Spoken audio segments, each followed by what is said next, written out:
Imaginemos por un momento la siguiente escena. Son las 7 de la noche, uno está terminando de preparar la cena después de un día de trabajo agotador y de pronto se escucha un portazo que hace temblar las ventanas. Uf, sí, un clásico. Un hijo adolescente que acaba de encerrarse en su cuarto. O sea, la reacción inmediata, la más visceral de casi cualquier adulto, es dejarlo todo, ir hacia esa puerta y exigir respeto. Totalmente. Corregir la conducta en el acto, ¿no? Exacto, pero a ver, ¿qué pasaría si responder a ese portazo con más intensidad es el equivalente, digamos, a intentar apagar un incendio arrojándole gasolina?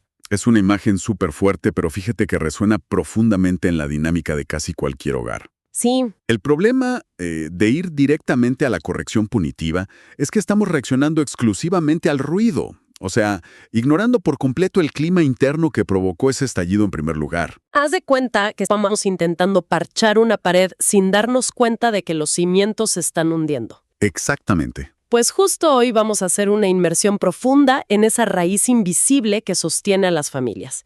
Y tenemos sobre la mesa un material verdaderamente extraordinario para quienes nos escuchan. Así es. Vamos a analizar exclusivamente la sección 1, que se titula Fundamentos y el rol de los padres. Esto viene del libro electrónico interactivo Inteligencia Emocional Familiar, que fue desarrollado por Círculo de Honor Psicoterapia. Y me encanta que empecemos por ahí porque la premisa central de este texto es, la verdad, un golpe de realidad. Sí, lo es. El documento plantea que a la gran mayoría de los hogares no les falta amor. O sea, amor hay de sobra. Lo que les falta son herramientas prácticas. Es una distinción súper clave. Porque la crianza, cuando uno la ve desde la perspectiva tradicional, pues suele reducirse a una gestión logística, ¿no?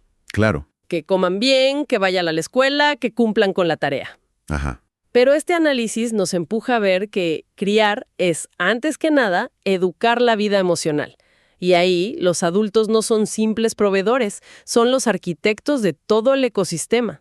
Y para poder construir reparar ese ecosistema, tenemos que entender de qué estamos hablando realmente. Sí, a ver, definamos eso. Porque cuando escuchamos el término inteligencia emocional familiar, es muy fácil caer en el cliché. Uy, sí.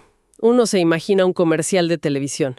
Todos sentados en un círculo perfecto, en una sala inmaculada, hablando de sus sentimientos con voz muy suave. Lo cual, seamos honestos, es un escenario completamente irreal. Y súper insostenible a largo plazo. Exacto. El texto nos explica que la verdadera inteligencia emocional en el hogar no se trata de que no haya conflictos. No es la ausencia de peleas. Ah, ok.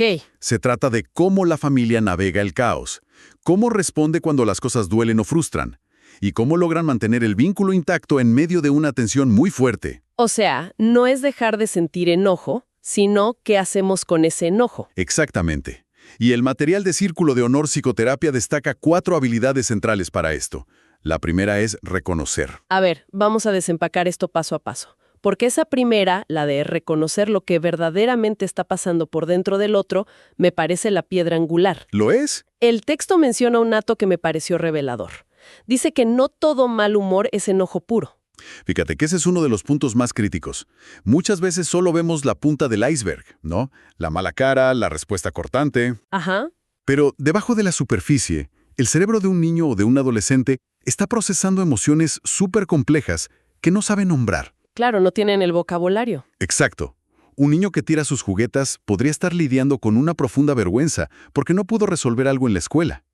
Y un adolescente que responde mal podría estar completamente saturado por estrés social. Es como si tuvieran una masa de emociones enredadas. Y al no encontrar las palabras precisas, pues simplemente lo actúan. O sea, si no tengo cómo explicar mi sobresaturación, mi cuerpo lo traduce en un portazo. Ese es el mecanismo biológico tal cual. El cuerpo siempre busca una válvula de escape. Pensando en esta dinámica, esto de reconocer las emociones reales, regularlas, respetarlas, se me viene a la mente una analogía que creo que encaja perfecto. A ver. Todo este ecosistema funciona casi literalmente como el termostato de una casa. Me gusta.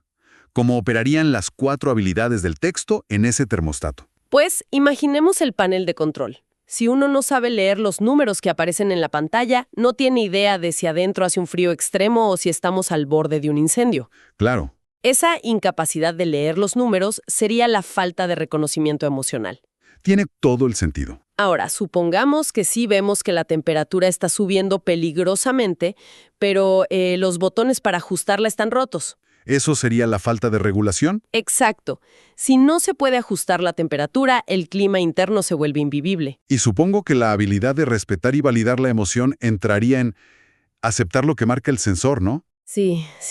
Es aceptar que si la pantalla dice que hacen 40 grados, pues hacen 40 grados. O sea, no sirve de nada gritarle a la pantalla diciendo que debería ser fresco. ¡Wow! ¡Qué buena forma de verlo! El respeto implica aceptar que la temperatura emocional que experimenta el otro es completamente real. Y aquí está la clave.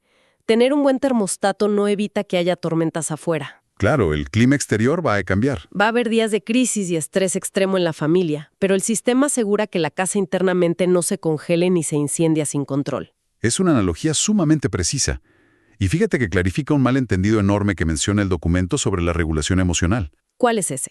Que muy a menudo confundimos regular con reprimir. Ah, claro. Un termostato no elimina el calor, simplemente lo gestiona para que no cause daño. Exacto. Entonces, cuando un adulto intenta que un hijo deje de estar frustrado al instante, le está pidiendo que reprima su biología.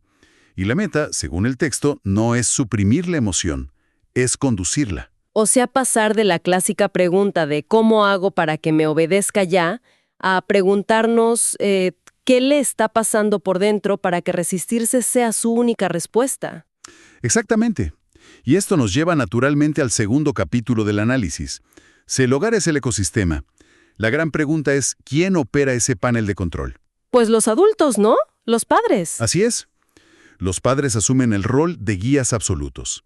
Y el texto de Círculo de Honor Psicoterapia desglosa esto hablando de los adultos usando 3 sombreros: modelos, reguladores y guías. A ver, empecemos con el de modelos. Hay un principio en la psicología que aplica perfecto aquí.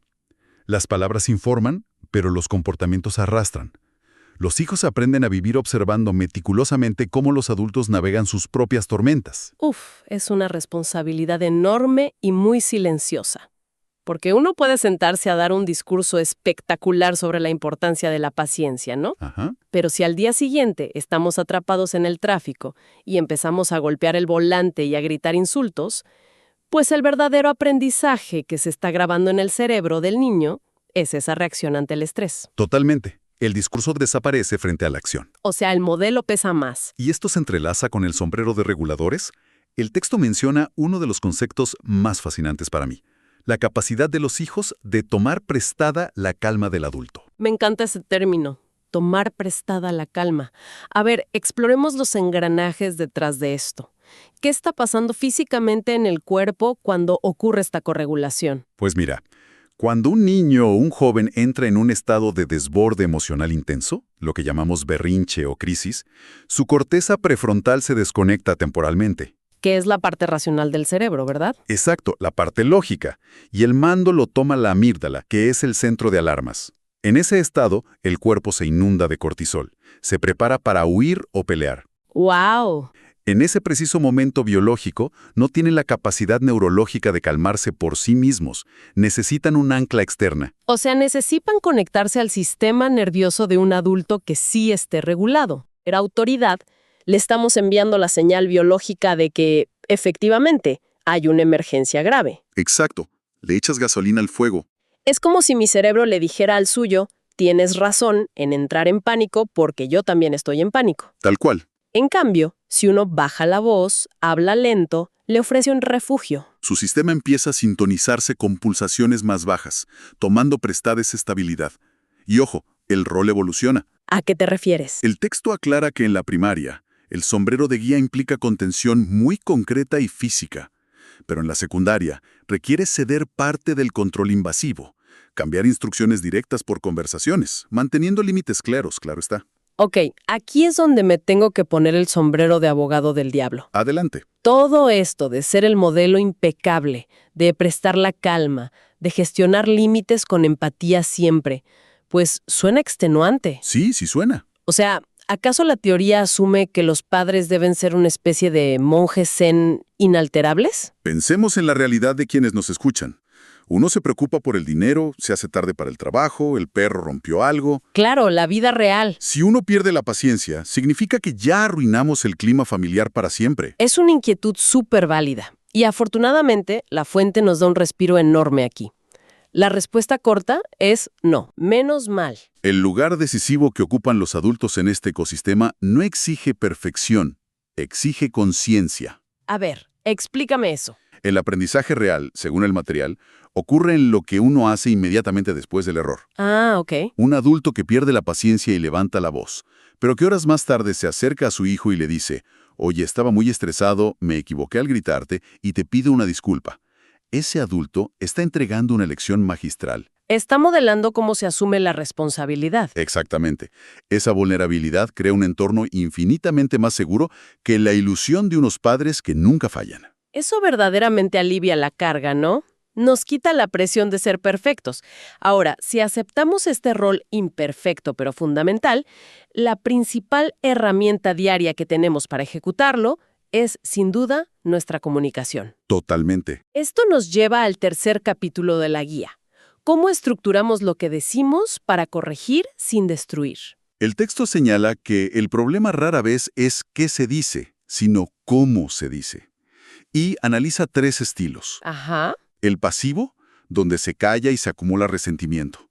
El agresivo, que impone desde el grito o la humillación. Y el asertivo, que es la meta. Hablar claro y poner límites sin destruir la dignidad. Y el texto advierte sobre las microagresiones verbales en ese estilo agresivo, ¿verdad? Sí, frases pequeñas pero dañinas que siembran inseguridad. Como cuando un niño llora por algo roto y el adulto dice, ay, no es para tanto. O el clásico, siempre haces lo mismo. Exacto. Le enseñan al niño a dudar de su propio mundo interior. Bueno, para contrarrestar esto, hay 4 estrategias diarias que menciona el documento. Escucha activa, validar emociones, hablar en primera persona y un principio que me pareció oro puro. ¿Cuál? La regla de oro. Primero conectar, luego corregir. ¿Es un principio fundamental? Y aquí es donde se pone realmente interesante la charla. Fíjate, cuando repasaba esta premisa de primero conectar y luego corregir, lo vi clarísimo a través de la tecnología. A ver, me encantan tus analogías. Haz de cuenta que es exactamente igual a intentar instalar una actualización de software en un celular que no está conectado al Wi-Fi. Desarrollemos esa imagen. Imaginemos esto. Un niño acaba de pegarle a su hermano y está en medio de un llanto incontrolable. Su corteza prefrontal está apagada. Ajá, su conexión a Internet está caída. Exacto.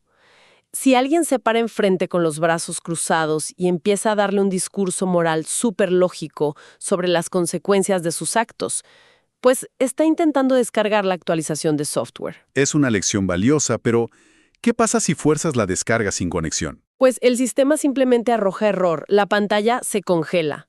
Todo ese excelente discurso se pierde en el vacío porque no hay receptor. Tal cual. Para que la corrección, que es el software, pueda instalarse, primero hay que restablecer la señal, o sea, encender el router. Y encender el router significa conectar emocionalmente.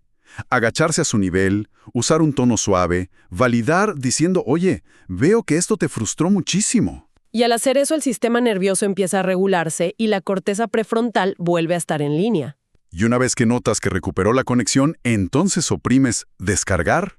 Entiendo que estés molesto, pero no usamos los golpes. Conexión y luego corrección. Es una estrategia poderosísima que, además, como dicta la fuente, desmantela el miedo a perder autoridad. Hablar con respeto y empatía no quita autoridad. Otorga una autoridad moral muchísimo más sólida. Todos estos elementos, aprender a leer el termostato, ofrecer nuestra calma y conectar antes de corregir, son las bases del ecosistema familiar saludable que describe Círculo de Honor Psicoterapia. Así es. Y creo que para quienes nos escuchan, esto es sumamente relevante hoy en día. Con tanto estrés y tantas prisas, tener estas bases teóricas evita criar desde el cansancio. Nos devuelve el timón. Totalmente. Y para cerrar nuestra exploración de hoy, me gustaría dejar un pensamiento provocativo basado en la esencia de este texto. A ver, cuéntanos. El documento menciona que una familia sana no es la que nunca falla, sino la que aprende a reparar, ¿no? Ajá. Entonces, si sabemos que el error es inevitable y que el verdadero crecimiento está en la reparación, ¿Sí? me pregunto, ¿cómo cambiaría la dinámica en nuestros hogares si en lugar de aterrarnos por cometer un error frente a la familia, empezáramos a ver cada equivocación propia como la oportunidad perfecta para modelar cómo se pide un perdón auténtico? Uf, qué fuerte.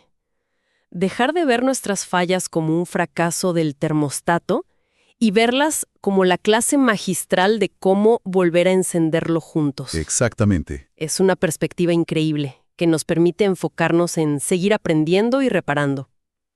Muchas gracias por acompañarnos en este análisis profundo. Hasta la próxima.